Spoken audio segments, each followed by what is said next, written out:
വിവാഹ ബന്ധങ്ങളിലെ ഏറ്റവും വലിയ വില്ലനാണ് എക്സ്ട്രാ മെറൈറ്റൽ അഫെയർ അല്ലെങ്കിൽ എക്സ്ട്രാ മെറൈറ്റൽ റിലേഷൻഷിപ്പ് എന്നൊക്കെ പറയുന്നത്.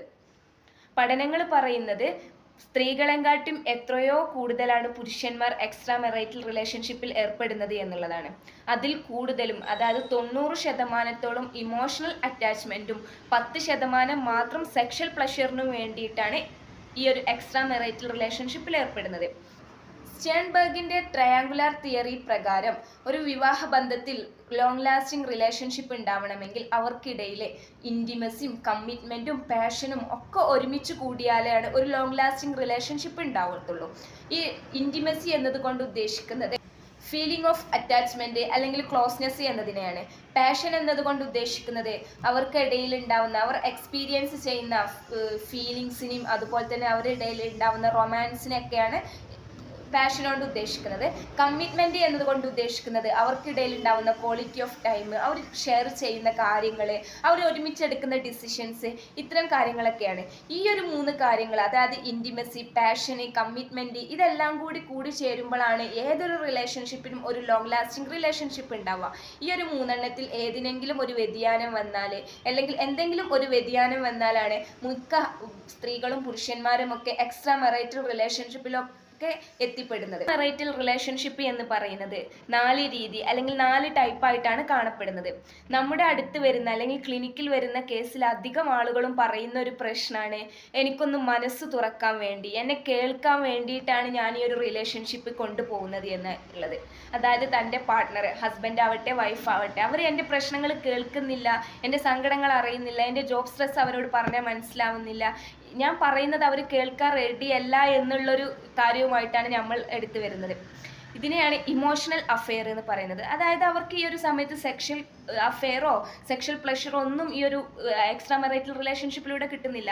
ഓൺലി അവരെ ഒന്ന് മനസ്സ് തുറക്കാൻ വേണ്ടി മാത്രം, ഒരു ഓൺലി ഇമോഷണൽ അറ്റാച്ച്മെന്റ് മാത്രം ഉണ്ടാവുന്ന ടൈപ്പാണ് ഇമോഷണൽ അഫെയർ എന്ന് പറയുന്നത്. രണ്ടാമത്തതാണ് സെക്ഷൽ അഫെയർ. ഇതൊന്ന് പേരിൽ നിന്ന് അർത്ഥമാക്കുന്നത് പോലെ തന്നെ സെക്ഷൽ പ്ലഷറിന് വേണ്ടി മാത്രം ഒരു എക്സ്ട്രാ മെറൈറ്റൽ റിലേഷൻഷിപ്പിൽ ഏർപ്പെടുന്നത്. തൻ്റെ പങ്കാളിയുമായി താൻ വിചാരിച്ചത്ര, അല്ലെങ്കിൽ താൻ പോൺ വീഡിയോസിലൂടെ കണ്ട അതുപോലുള്ള ഒരു കാര്യം തൻ്റെ ഹസ്ബൻഡിൽ നിന്ന് അല്ലെങ്കിൽ തൻ്റെ വൈഫിൽ നിന്ന് കിട്ടാതിരിക്കുമ്പോൾ സെക്ഷൽ പ്ലഷറിന് വേണ്ടി മാത്രമാണ് അവർ ഈ ഒരു ബന്ധത്തിൽ ഏർപ്പെടുന്നത്. ഇത്തരം ആളുകൾക്ക് അവരോട് ഈ ഒരു റിലേഷൻഷിപ്പിൽ ഏർപ്പെട്ട പാർട്ട്ണറിനോട് അല്ലെങ്കിൽ ആ ഒരു സ്ത്രീയോട്, പുരുഷനോട് ഒരു തരത്തിലുള്ള ഇമോഷണൽ അറ്റാച്ച്മെൻറ്റും ഉണ്ടാവുന്നില്ല. ഇനി മൂന്നാമത്തത് എന്ന് പറയുന്നത് അവഗണനയുടെ പുറത്ത് മാത്രം ഉണ്ടാവുന്ന റിലേഷൻഷിപ്പാണ്. അതായത് തൻ്റെ പാർട്ട്ണറോട്, ഹസ്ബൻഡ് ആവട്ടെ വൈഫ് ആവട്ടെ, അവരോടുള്ള ഒരു റിവെഞ്ചിൻ്റെ പുറത്ത്, അവർ തന്നെ അവഗണിക്കപ്പെട്ടതിൻ്റെ ഒരു റിവെഞ്ചിൻ്റെ പുറത്ത് മാത്രം ഒരു റിലേഷൻഷിപ്പിൽ ഏർപ്പെടുന്നു. ഒരു റിവെഞ്ച് മാത്രമായി തുടങ്ങുന്ന ഈ റിലേഷൻഷിപ്പ് അത് ഭയങ്കര ഭവിഷ്യത്തായി പോകുന്നതായിട്ടാണ് സാധാരണഗതിയിൽ കാണപ്പെടാറ്. ഇത്തരം ആളുകൾക്ക് അവരോട് ആ ഒരു എക്സ്ട്രാ മെറൈറ്റൽ റിലേഷൻഷിപ്പിൽ ഏർപ്പെട്ട പുരുഷനോടാവട്ടെ സ്ത്രീയോടാവട്ടെ ഒരു തരത്തിലുള്ള സെക്ഷൽ പ്ലഷറോ ഇമോഷണൽ അറ്റാച്ച്മെൻറ്റോ ഒന്നും ഉണ്ടാവുന്നില്ല എന്നുള്ളതാണ് യാഥാർത്ഥ്യം. ഇനി ഏറ്റവും 4ാമത്തതാണ് പെർഫെക്റ്റ് എക്സ്ട്രാ മെറൈറ്റൽ റിലേഷൻഷിപ്പ് എന്ന് പറയുന്നത്. അതായത് തൻ്റെ ഭാര്യയുടെ അടുത്തുനിന്നോ അല്ലെങ്കിൽ ഭർത്താവിൻ്റെ അടുത്തുനിന്നോ തനിക്ക് ആവശ്യമായിട്ടുള്ള ഒരു ഇമോഷണൽ കണക്ഷന് അല്ലെങ്കിൽ ഒരു സെക്ഷൽ പ്ലഷർ, സെക്ഷൽ അറ്റാച്ച്മെൻ്റ് ഒന്നും തനിക്ക് ആവശ്യപ്പെട്ട പോലെ കിട്ടുന്നില്ല, കറക്റ്റായിട്ട് കിട്ടുന്നില്ല, എന്നെ ശ്രദ്ധിക്കുന്നില്ല, എന്നെ അവഗണിക്കപ്പെടുന്നു എന്നുള്ള എല്ലാതും കൂടി ചേരുമ്പോൾ സ്വാഭാവികമായിട്ടും ഒരു പുരുഷനെ അല്ലെങ്കിൽ ഒരു സ്ത്രീ എന്ത് ചെയ്യും, അടുത്ത റിലേഷൻഷിപ്പ് തേടിപ്പോവും. ഇത്തരം റിലേഷൻഷിപ്പിനെയാണ് പെർഫെക്റ്റ് എക്സ്ട്രാ മെറൈറ്റൽ റിലേഷൻഷിപ്പ് എന്ന് പറയപ്പെടുന്നത്. ഇവിടെ അവർക്ക് ഇമോഷണൽ അറ്റാച്ച്മെന്റും അതുപോലെ തന്നെ സെക്ഷൽ പ്ലഷറും ഈ റിലേഷൻഷിപ്പിലൂടെ അവർ നേടിയെടുക്കുന്നുണ്ട്. എക്സ്ട്രാ മെറൈറ്റൽ റിലേഷൻഷിപ്പിൽ പോയ ക്ലയൻസ് നമ്മളുടെ മുന്നിൽ വരുമ്പോൾ തീർച്ചയായിട്ടും അവർക്ക് എന്തുണ്ട്, ഒരുപാട് മാനസിക ബുദ്ധിമുട്ടുകളുണ്ട്.